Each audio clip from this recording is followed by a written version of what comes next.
नमस्कार, जेके मीडिया देख रहे हैं आप। देखिए, कुछ दिनों से लगातार बारिशें पूरे जम्मू कश्मीर के अंदर चल रही हैं, लेकिन बीच में कहीं धूप देखने को मिलती है तो गर्मी भी काफी ज्यादा महसूस की जा रही है। इसका कारण यही है कि हम जो साल बसर ये देखते हैं कि जंगलों को जो नुकसान पहुंचाया जा रहा है, चाहे जो जंगलों को आग लगाई जाए, कारण क्या रहता है इसके बारे में मालूम नहीं है, लेकिन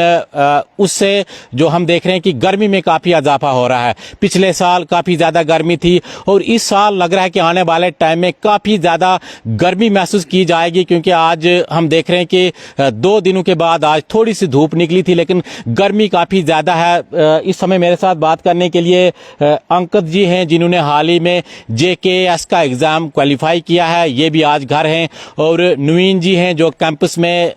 जो एज ए प्रोफेसर काम कर रहे हैं, एक प्रोफेसर की हैसियत से ये काम कर रहे हैं, तो इनसे बात करने का प्रयास करेंगे। आप थोड़ा बता दीजिएगा, अक्सर हम इस इलाके के अंदर आया करते हैं और आपकी भी कुछ समय के बाद ट्रेनिंग जो शुरू होनी है, आपने भी जो अपने ड्यूटी पर जो जाना है, देश की सेवा करनी है, लेकिन हम देख रहे हैं कि जंगल जो साल ब साल जिस जगह पर हम अभी आए हैं, तो पहले काफ़ी ज़्यादा यहाँ पर पेड़ हुआ करते थे और हमें मजबूरन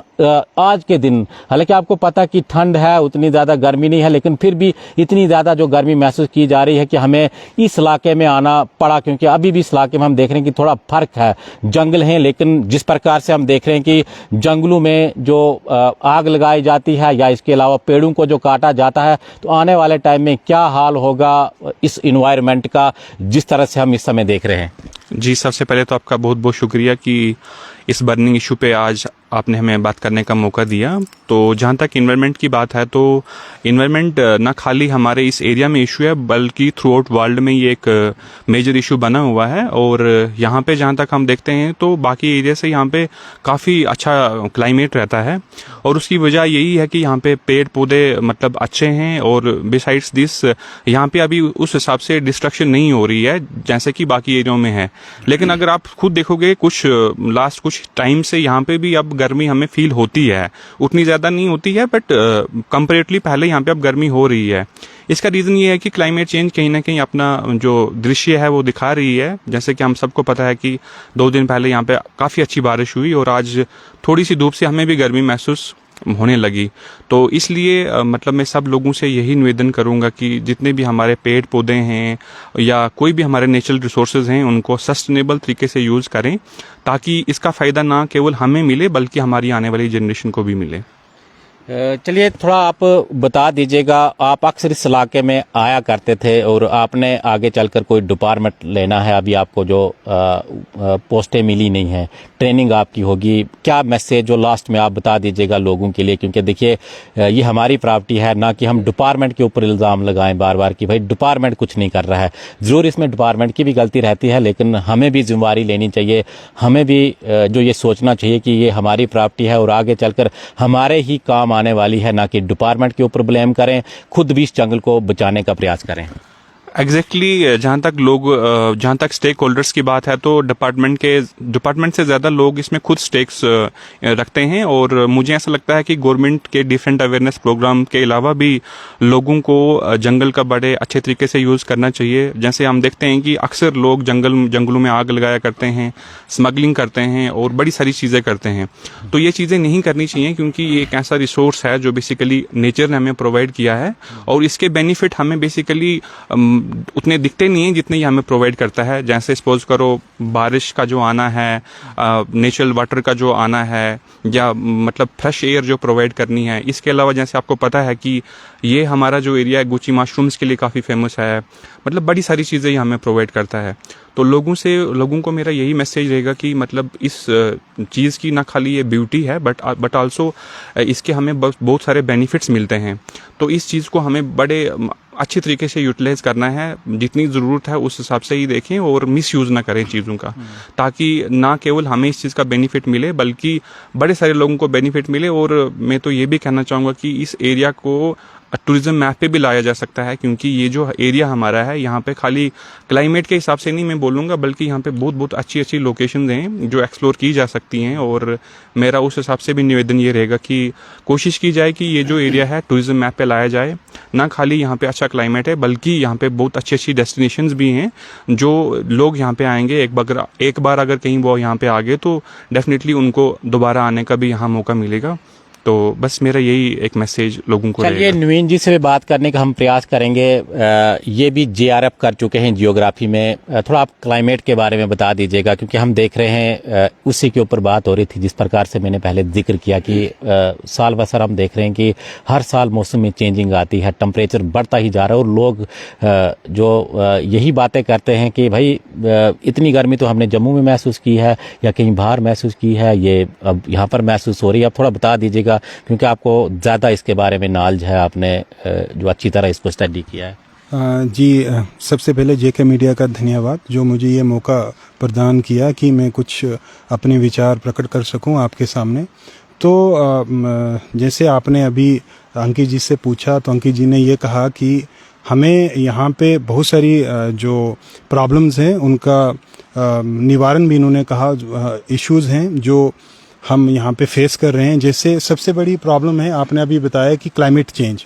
सो क्लाइमेट चेंज एक ग्लोबल इशू है जिसके ऊपर बहुत सारी अभी आज की डेट में हाल ही में बहुत सारी कॉन्फ्रेंसेस, बहुत सारी ग्लोबल एजेंडाज चल रहे हैं जो इसको कंट्रोल करने के लिए हमें कहते हैं कि हाँ, किस तरह से हमें क्लाइमेट को एक किस्म से क्लाइमेट को कंट्रोल करना है या क्लाइमेट को कैसे मॉडिफाई होने से बचाना है। बट मेरा मानना है कि हमारा ये जो क्लाइमेट जो चेंज हो रहा है, ये एक ह्यूमन इंड्यूस्ड एक्टिविटी है जिसकी वजह से ये हमारे ग्लोबली क्लाइमेट में वेरिएशंस आ रही हैं। जैसे हम हाल ही के दौर में देख रहे हैं कि डेवलपमेंट बहुत ज़्यादा स्तर पर हो रही है, बट उसी के साथ साथ डेवलपमेंट के साथ साथ हमारा जो ये नेचुरल रिसोर्सेज हैं उन पे इम्पैक्ट पड़ रहा है। जैसे हमारी रोड कंस्ट्रक्शंस हो रही हैं, हमारे यहाँ पे व्हीकल्स अप्लाई कर रहे हैं, उनकी वजह से बहुत सारी इमिशंस हो रही हैं, बहुत सारी गैसेस निकल रही हैं, जिसकी वजह से हमारे यहाँ पे वो चेंजेस आ रहे हैं, वेरिएशंस आ रही हैं क्लाइमेट में, जो कि हम पहले शहरों में देखने के लिए हमें मिलती थी। सिटीज़ में ये बहुत बड़ी प्रॉब्लम होती थी, लेकिन आज के दौर में हम यहाँ पे भी देख रहे हैं कि बहुत सारी प्रॉब्लम्स आ रही हैं। दूसरी चीज़ ये है कि हम ओवर एक्सप्लॉयटेशंस कर रहे हैं हमारे नेचुरल रिसोर्सेज की। जैसे हमारे जंगलात हैं, इनकी जो और एक्सप्लॉयटेशंस हैं वो एट ए लार्जर स्केल हो रही है, और हमें यहाँ पे कोई अवेयरनेस प्रोग्राम्स के एक किस्म से लेवल पे कोई ऐसे प्रोग्राम्स नहीं किए जा रहे हैं। हालांकि मैं डिपार्टमेंट को इस मामले में इन्वॉल्व नहीं करूँगा, क्योंकि ये आज की डेट में हम देखते हैं कि हमें सोशल मीडिया के थ्रू और बहुत सारी ऐसी चीज़ें हैं जिनके थ्रू हमें अवेयरनेस मिल जाती है कि जंगल, ये हमारे जो नेचुरल रिसोर्सेज हैं, ये कितने ज़्यादा इम्पॉर्टेंट हैं हमारी लाइफ को सस्टेन करने के लिए। बट फिर भी हम एक नेग्लिजेंस इस चीज़ को करते हैं, नेग्लिजेंट करते हैं, नेगलेक्ट करते हैं कि हम इस जंगल को बचाने की या इसको प्रिजर्व करने की कोशिश नहीं करते हैं। जैसे हमारे ज्योग्राफी में एक कंसेप्ट आता है सस्टेनेबल डेवलपमेंट। हाँ, हमें रिसोर्सेज की ज़रूरत पड़ती है जंगल से, बट हमें उन रिसोर्सों को इस तरह से यूज़ करना है कि वो सस्टेनेबल तरीके से यूज़ करें, ताकि हम जो अपनी ज़रूरतें हैं उनको मेट कर सकें without compromising the needs of the future generation. So मेरा यही एक इस पे विचार रहेगा कि यहाँ पे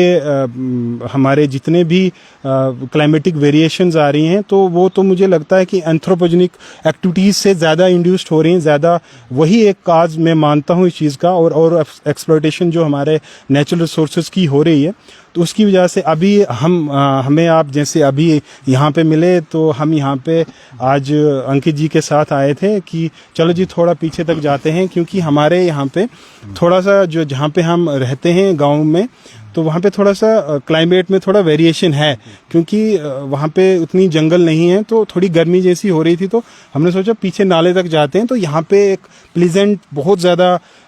अच्छा वेदर है और बहुत ही मज़ा आ रहा था हमें। वैसे आप हमें यहाँ पे मिल गए तो चलो आपने इस टॉपिक को हमारे साथ बोला कि चलो इस पे कुछ बात करनी है। तो मेरा यही मानना है और मेरा यही कहना है कि हम लोगों को सस्टेनेबल तरीके से अपने नेचुरल रिसोर्सेज का इस्तेमाल करना चाहिए। जहाँ तक हो सके तो अपने नेचुरल रिसोर्सेज को बचाने की कोशिश करनी चाहिए। तो बस यही मेरा एक जिम्मेवारी जिस प्रकार से हम देख रहे हैं कि हर साल प्लांटेशन ड्राइव की जाती है, लेकिन ज़्यादातर जो प्लांटेशन ड्राइव अभी तक देखा हमने कि फेल होती हुई, क्योंकि फ़ोटो खींचे जाते हैं, मैसेज एक भेजा जाता है, यानी जो टारगेट करना है उसको अचीव किया जाता है, लेकिन बाद में हम देखते हैं कि पेड़ सूख जाते हैं, उनके ऊपर किसी का गौर रहता नहीं है। क्या जो डिपार्टमेंट को इसके ऊपर जिम्मेवारी लेने की ज़रूरत है और पब्लिक को भी जिम्मेवारी लेने की ज़रूरत है। अगर डिपार्टमेंट ने अगर पेड़ वहाँ पर लगाए हैं, जंगल के अंदर देवदार के पेड़ लगाए हैं, हालांकि हमारे इलाके में भी जो वीर देवता का स्थान है नीचे कुछ पेड़ लगभग 300 के करीब जो सिडार के ट्रीज लगाए हैं, लेकिन उनकी अगर गौर नहीं की जाए तो वो तो सूख जाएंगे। अब उनकी कीमत लाखों की है। जी सर, जैसे आपने ये भी बताया, अब मुझे ये ध्यान में नहीं है, मुझे पता नहीं है कि यहाँ पे सीडार की प्लांटेशन हुई है, बट आपने अभी बताया, मुझे अभी मालूम हुआ। तो यहाँ पे एक रिस्पॉन्सिबिलिटी सेट करने की कोशिश करनी चाहिए डिपार्टमेंट को। मैं ये नहीं कह रहा हूँ कि ये डिपार्टमेंट की नेग्लिजेंस है या कुछ भी है। अब बहुत सारे इश्यूज रहते हैं डिपार्टमेंट्स में, अब हम उस बारे में कुछ कह नहीं सकते, but on a larger scale मैं ये कहना चाहता हूँ कि अगर आपने वहाँ पे प्लांटेशन कर रखा है तो उसकी एक रिस्पॉन्सिबिलिटी सेट की जाए, ताकि वहाँ पे उसको जो देख रेख करने का जो भी रिस्पॉन्सिबिलिटी है किसी को दे दी जाए, और उस तरीके से वहाँ पे उन पेड़ों को देखा जाए कि over the period of time ये ग्रो कर रहे हैं कि नहीं कर रहे हैं, और ये उनकी प्लांटेशन जो ड्राइव है वो सक्सेसफुल है कि नहीं है। तो मुझे ये लगता है कि हमें भी अपने तौर पे as a citizen, as a यहाँ का शहरी, हमें ये रिस्पॉन्सिबिलिटी खुद भी लेनी चाहिए, और डिपार्टमेंट के अलावा भी हम लोग भी इस चीज़ को अपने आप से भी कर सकते हैं। ये नहीं कि हम अब डिपार्टमेंट पे भी थोप दें कि नहीं जी यही करेंगे तब जाके ये चीज़ें होंगी। तो मेरा ये भी ऑन ए लार्जर स्केल मानना है कि हमें खुद भी ये चीज़ें इनिशिएट करनी चाहिए, और इन कामों में हमें भी आगे अग्रसर होके ये काम हमें खुद भी अपने हाथों में लेने चाहिए। अगर डिपार्टमेंट के 4-5 बंदे जो यहाँ पे काम करते हैं, क्या पता उनसे ये कवर नहीं हो पा रहा है, तो हमें ये करना चाहिए कि हाँ एक कम्युनिटी लेवल पे एक किसी कमेटी का गठन करना चाहिए या ऐसी कोई चीज़ें करनी चाहिए। जैसे हम यूथ को भी यही बोलेंगे कि हमें वहाँ पे जाके हाँ एनजीओज होनी चाहिए, या कोई एक रिस्पॉन्सिबिलिटी, जैसे विलेज लेवल पे कोई ग्राम पंचायत के कुछ लोग होते हैं जो रिस्पॉन्सिबल होते हैं इस चीज़ के लिए। तो अगर वो ये चीज़ करें तो ये बहुत ही नोबल काज है, ये हमारे लिए है। प्रकृति जो भी है वो हमारे लिए है, हम ही उसी का फायदा उठा रहे हैं, और उसी से सब सारी चीज़ें रिसोर्सेज जो भी हमारे हैं वो एक्सट्रैक्ट कर रहे हैं, तो उनका फायदा भी हमें है। तो हमें ही ये चीज़ें करनी पड़ेगी, हमें ही ये इनिशिएटिव्स लेने पड़ेंगे। चलिए बहुत बहुत शुक्रिया। तो जंगलों को हमें बचाना चाहिए, इन्वायरमेंट को किस तरह से बचाया जाए, ना कि डिपार्टमेंट की जिम्मेवारी है, हमें भी जो अपनी जिम्मेवारी समझनी चाहिए। जिस प्रकार से आज जंगल किस तरह से तेजी से कम हो रहे हैं, और इन्वायरमेंट हर साल हम देखते हैं कि काफ़ी चेंज हो रहा है। हालांकि डेवलपमेंट भी ज़रूरी है, जिस तरह से नुइन जी ने बताया कि डेवलपमेंट हो रही है, टनल्स बन रहे हैं या इसके अलावा रोडें बन रही हैं, उनसे भी प्रभाव पड़ रहा है, लेकिन हम इसको फिर भी बचा सकते हैं। हम हर साल अगर पेड़ लगाएं, एक जो इंसान के हिस्से में एक पेड़ आ जाए, तो मुझे लगता है कि इन्वायरमेंट में ज़्यादा फर्क पड़ने वाला नहीं है। आप देखते रहिए जेके मीडिया, हमें दीजिए इजाज़त, धन्यवाद।